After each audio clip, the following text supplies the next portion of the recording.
বলাগাত, বলাগাতের মধ্যে গরিব বলা হয় যে যে জিনিস সবসময় পাওয়া যায় না, সবসময় থাকে না, এটাকে বলা হয় গরিব। এটাকে বলা হয় কি? গরিব। অমিন হোক বারাবাদ, অমিন হোক বারাবাদ, গরিব ছোট্ট বলাগাতে আছে অমিন হোক বারাবাদ, গরিব। একজনে ঘরের নাম লিখছে গরিবালয়। ঘরের নাম কি? গরিবালয়। এই হাদিস থেকে ঘরের নাম দিছে গরিবালয়। কি আলয়? গরিবালয়।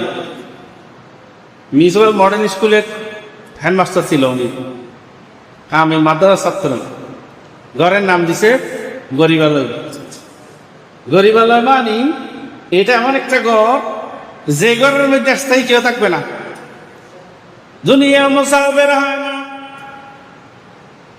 वही आखिर ठिकाना, कोई आगे रवाना और कोई पीछे रवाना।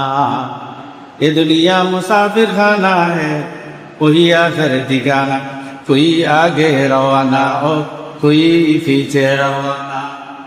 এই ঘরের নাম গরিবালয় দেওয়া হয়েছে। গরিব মানে এমন ঘর যে ঘরের মধ্যে স্থায়ী কেউ থাকবে না, স্থায়ী ভাবে থাকবে না। আমার দাদা ছিল এই ঘরে, আমার দাদা মারা যাওয়ার পর আমার বাবা ছিল এই ঘরে, আমি মারা যাওয়ার পর আমার সন্তান থাকবে, আমার ছেলে থাকবে, আমার ছেলে মারা যাওয়ার পর আমার নাতি থাকবে।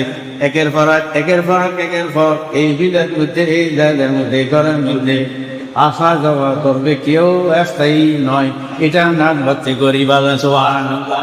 গরিবালয় মানে বুঝছেন না, যেন স্থায়ী কেন, তাই গরিবালয়।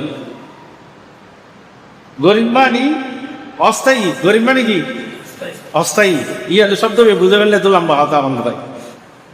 আমার নবী হযরত আব্দুল্লাহ ইবনে উমরের কাঁধে হাত দিয়ে বলতেছেন, হে আব্দুল্লাহ ইবনে উমর, দুনিয়া এমন ভাবে করবে যেন তুমি গরিবালয়ের মধ্যে আছো, স্থায়ী ঘরের মধ্যে নাকি। কান্নাকা গরিব আও আবের সবিলিন, অথবা আগন্তুকের মতো। স্ট্রেঞ্জার বলে আবের সবিলিন মানে মুসাফির। মুসাফির, মুসাফির মানে স্ট্রেঞ্জার। মুসাফির মানে কি?